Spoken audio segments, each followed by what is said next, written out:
Sugar Juice, what's going on, y'all? I am fresh out of church. Happy Sunday if this gets recorded on a Sunday. Today's September 1st. So you may be seeing this tomorrow. Anyway, let's get into this topic of how to handle irate, disgruntled, angry, mad customers. So, first things first, don't take it personal. I was going somewhere else with that, but I don't want to get copyrighted. But yeah, don't take it personal. Those people, those customers don't know you. So why would you take it personal? There may be some things that your customers may be going through, or let me say your patients. But in retail, it's more of your customers. But in the hospital setting, it's kind of considered your patients. But in essence, they are still considered your patients.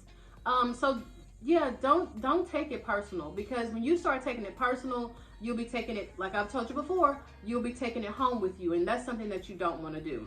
Like I was saying, you guys will have patients that will come in that may be battling cancer, that may be battling alcoholism, that may have just lost a child, that may have just gotten divorced. There's an array of things that could be going on with your patients, and they're coming to the pharmacy sometimes to treat those array of issues. So don't take it personal. Another thing, that's actually the majority of things, is don't take it personal. Now, what about if a customer comes in and slams their hand on the counter demanding their prescription, and their prescription isn't ready? Now, I've had somewhat of an issue like that, but they were actually demanding Sudafed. This is the whole meth thing we got going on. So he slammed his hands on the counter and was demanding Sudafed. And I just kind of backed away from the counter, and I let a male figure or a male technician come handle that situation. You will have customers that get that intense. Now, that type of situation, I am going home and I'm talking about it, because, you know, I want to talk to my partner, my friend, my this and my that, because now, you know, you're pretty much getting into my space of my safety. All right, that, you know, that I will take personal. There may be situations where you may get robbed.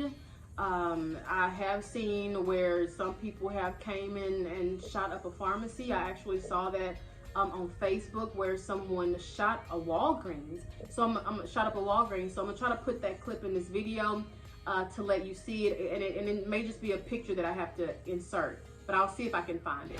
A customer shot me in the pharmacy. Okay, is the customer still there? Please send someone. Yes. Please someone immediately. Absolutely terrifying moments inside of Walgreens in Garner, where a man opened fire shooting 2 employees. We first brought this to you as breaking news 24 hours ago, and since then we've gotten a number of updates. Yes, we have. CBS 17 Susanna Black is at that Walgreens where this all happened. So Susanna, what have we learned since this time yesterday?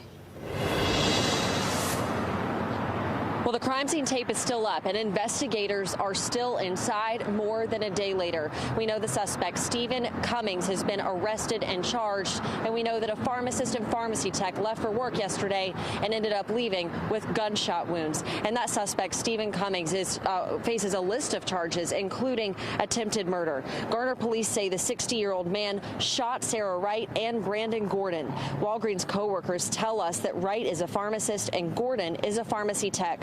Local investigators haven't said what the motive was behind the shooting, but people told us that he was trying to get medication, which led to a confrontation. Another thing is help your patients as much as you can. Be aware that they're there for your help and your assistance, so be that person to do that. Don't be standoffish with your patients. You know, show empathy, let them know that you care, because now, you know, you're a medical profession. This is why you went in this field, hopefully, because you care about people. If you don't genuinely care about people, then why are you trying to be a pharmacy technician, or why are you even trying to get into the medical field if you don't have a genuine love or empathy or compassion for people? Okay, so you have to know exactly the reason why you're doing what you're doing. Another thing that I feel like you guys need to focus on is maybe working on your communication skills. Me and my daughter, we were talking about this yesterday because she was speaking with a friend of mine from school about being in the Army, and she was like, Mom, she said, I'm just now realizing I don't know how to communicate with people. So I sent her a YouTube video on better ways to learn how to communicate.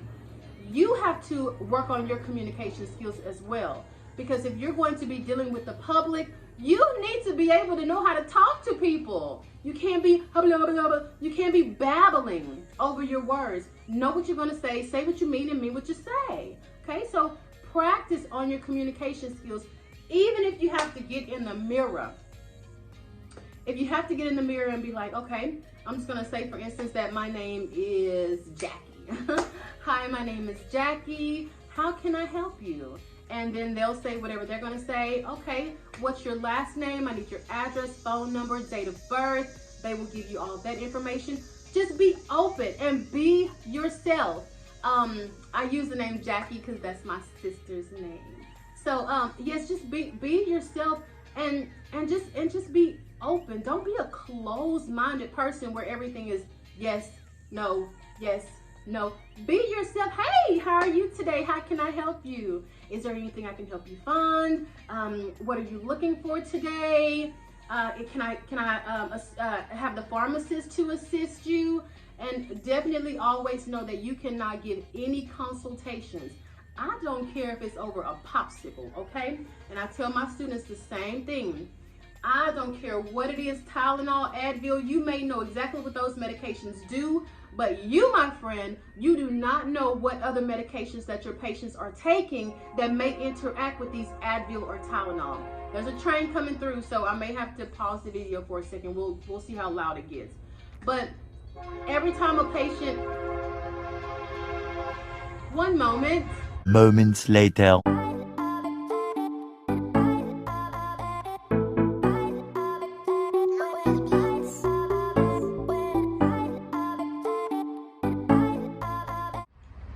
Okay, I'm back. All right, yes, you are not to counsel a patient on any medications. Only the pharmacist can do that, okay? So do not step out of your scope of practice and feel that you can counsel a patient, because you cannot, okay? Trying to think of something else that I feel like you guys need to know. Try to get along with your coworkers. I feel like this is a very big issue that a lot of people have, and you have to realize that everyone comes from different backgrounds, okay?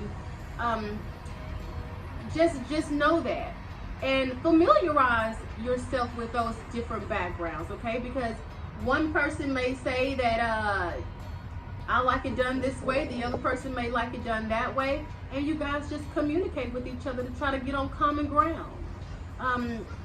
That seems to be like the biggest thing, because the patients aren't an issue. They never were an issue for me in retail. Never, ever, ever, ever. They were never an issue. It's just sometimes you and your co-workers, because you work in such small areas, you guys will start to bump heads. And for me, I like to talk things out. You know, if I feel like that we've had a spat or a tiff, I'll text you and I'll be like, hey, you know, I apologize. You know, let's try to work on things and make things better. That's what I'll do. I'll send a friendly text. There's nothing wrong with that. Send a friendly text, work things out. I'm not saying send a text, oh, I love you like this. No, just send a friendly text message saying, you know, maybe we got off on the wrong foot. Let's start again. Start over fresh. It's just that easy. Make sure that you watch the video that I made for you guys about the SIG codes.